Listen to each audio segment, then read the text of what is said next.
US President Donald Trump has pharmaceutical industry in his crosshairs.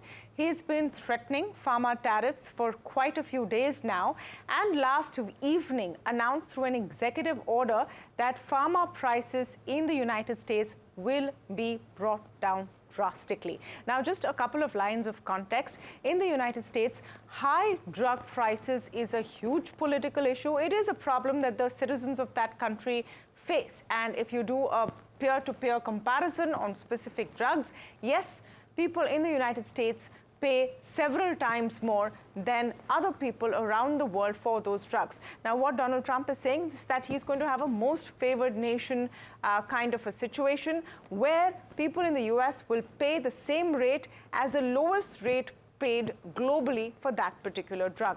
We've seen that impact on Indian pharmaceutical stocks in the last couple of days, a bit of a pullback on Tuesday's trade, but concern there that especially companies that have a bulk of their revenue coming in from exports to the United States will be impacted. Now, what exactly is the extent of impact? To speak on this, I'm joined now by Chairperson of the Biocon Group, Kiran Mazumdar Shaw.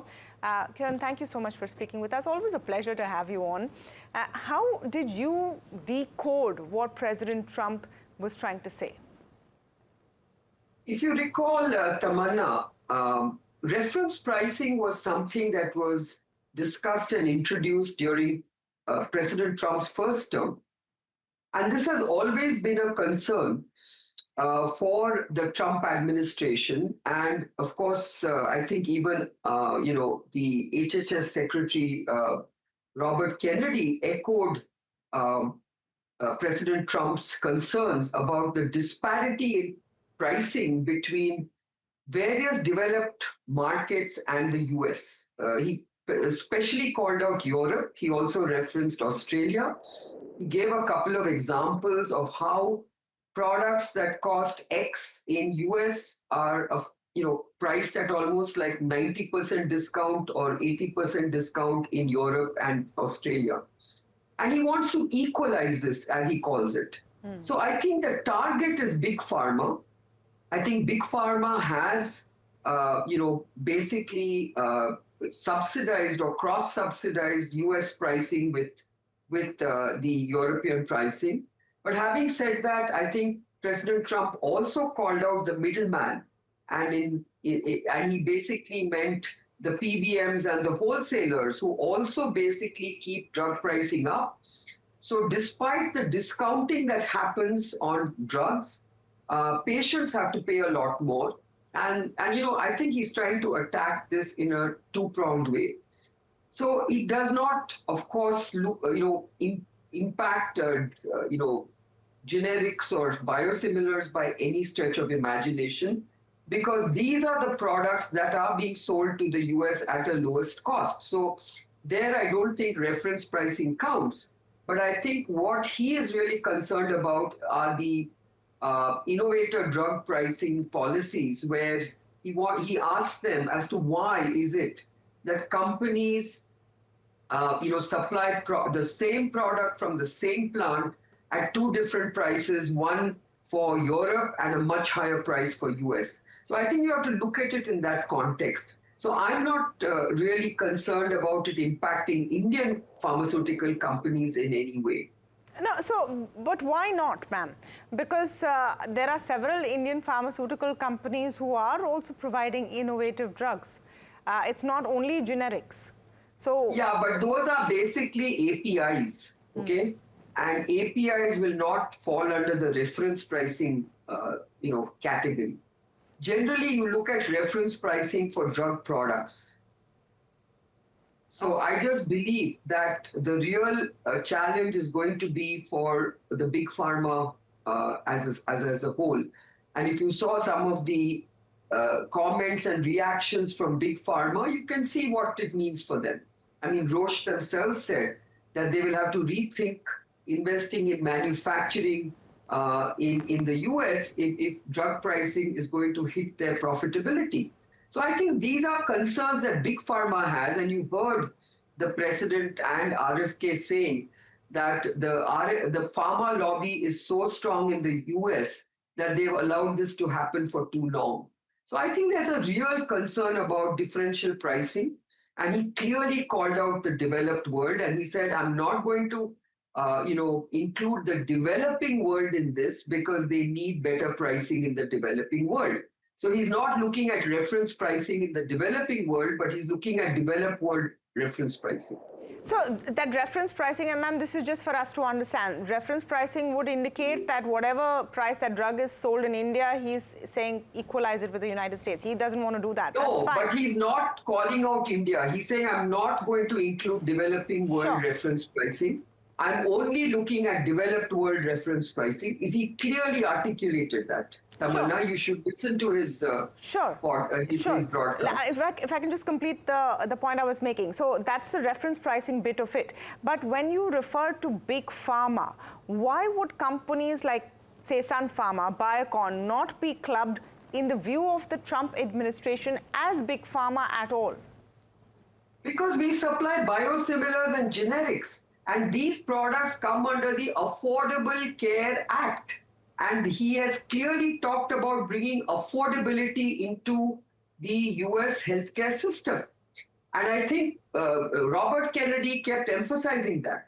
Secondly, our product pricing is really almost uniform, whether it's in Europe or US. So there's no that kind of differential between the markets we serve. Okay. Directionally, if you look at what Trump is saying and where he's trying to take this conversation across sectors, would you see in the future a need to increase manufacturing in the United States? I think you have to have an optimal infrastructure of manufacturing to be close to the patients. I think it doesn't make sense for US to bring back commodity manufacturing such as generics into the US.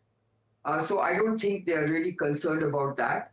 But they are concerned about, the high value manufacturing of pharmaceuticals, which is really the innovator products, which has largely shifted to Europe and even China.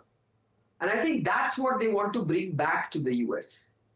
So and as a company, we have basically invested in creating a manufacturing footprint in the US to bring more efficiencies in terms of our market strength in the US.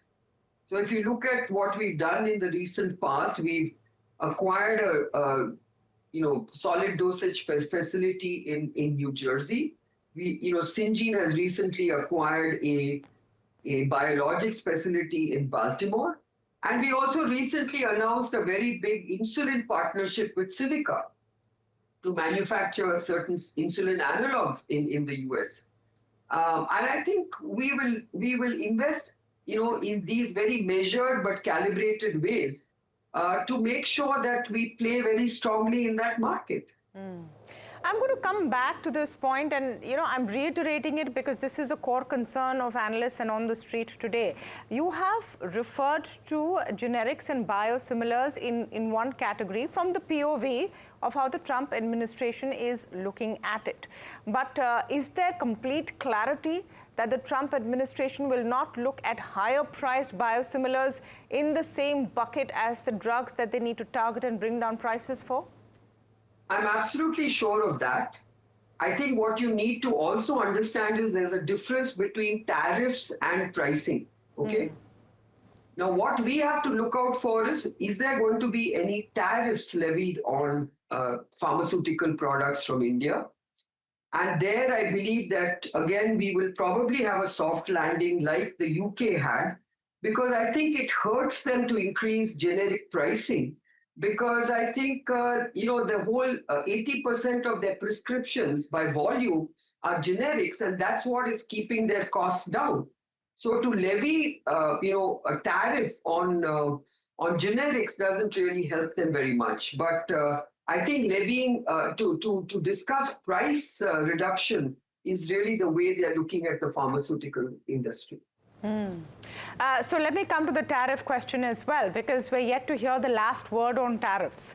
And there's a lot of back and forth. Now the US-China deal is done, but Trump has said that he's going to revisit the tariff question on pharmaceuticals specifically, which was left out in round one. What is the best and worst case scenario that you see? My guess is that they feel that they get a lot more benefit in drug price negotiations and reductions, because that's really the bulk of their drug costs in the US. It doesn't really help them to levy tariffs on pharmaceutical products, because there's a much more effective way of getting drug pricing down. So that's my take on that.